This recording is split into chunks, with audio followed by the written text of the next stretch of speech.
Yeah, when is it going to be available? First, the strategy with 6.2 is this, and this is a kind of important thing to do. A lot of our problems in BuildMaster are related to a lot of that V4 and earlier code. It's legacy code, right? I mean, everyone who's dealt with legacy knows what legacy is all about. Here's what our V6.2 strategy is. We are once again essentially we are forking BuildMaster 6.1.13. That'll be our plan. And then we will be going and doing a massive deletion of all of the legacy features in BuildMaster. Now, this stuff is old. I don't think any user even uses it. There have been warnings on this stuff for years and years and years.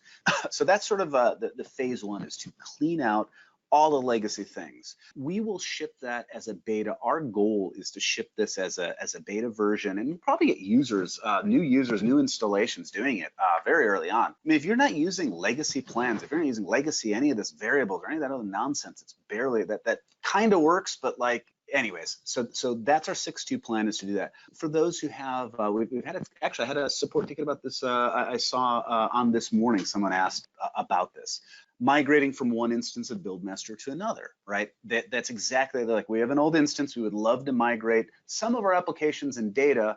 How can we do that? Is there a way to copy database tables? Well, no, but there is a button that we added in V6 that is a export application. So what we're adding to V6.1, the latest version, is going to be export. Basically, you'll be able to export all of your applications to a ProGet feed, import them into another instance. That is a nice way to sort of go from, you can upgrade to a normal upgrade, but that's one of the 60 strategies. So, but back to the date, which I think was the question, I'm hoping this, we're going to sort of do a ceremonial legacy code deletion, hopefully Friday, and then in the next 2 weeks, start deleting a lot of the code.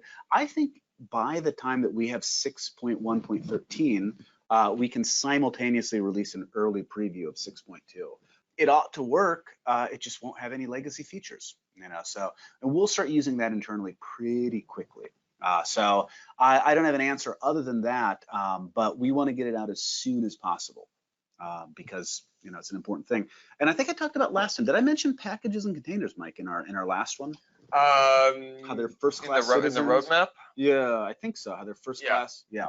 One of the things that, so I want to talk about the 6.2 features. So as I mentioned, containers are going to be a first-class citizen in BuildMaster, and we're basically going to support, and not just BuildMaster, this is, sort of Inedo as a whole.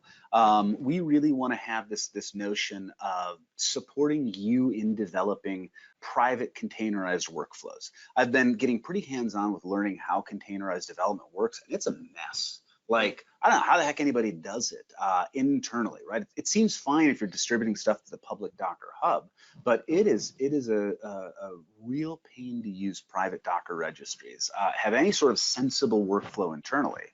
So anyway, so that's something that we're going to be helping. We're going to give you the workflows in BuildMaster so that you can, I think I mentioned this last time, but the idea is that when you go to create containerized applications from the operations side, you're going to be picking internally created base images, like this is a internally vetted version of this, we'll say it's this Microsoft container, or maybe it's a Linux container, it doesn't really matter. It's this idea, this is a base platform that we support.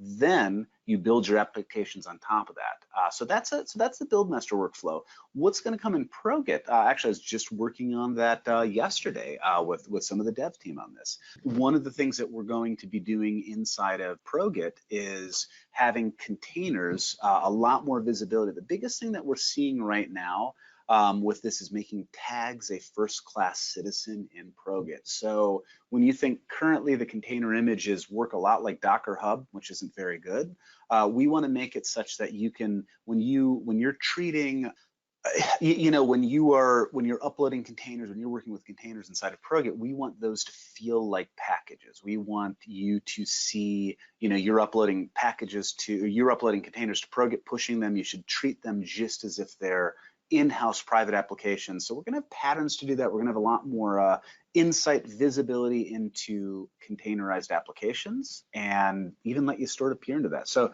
hopefully I'll get some more details by the time we roll around next time to this.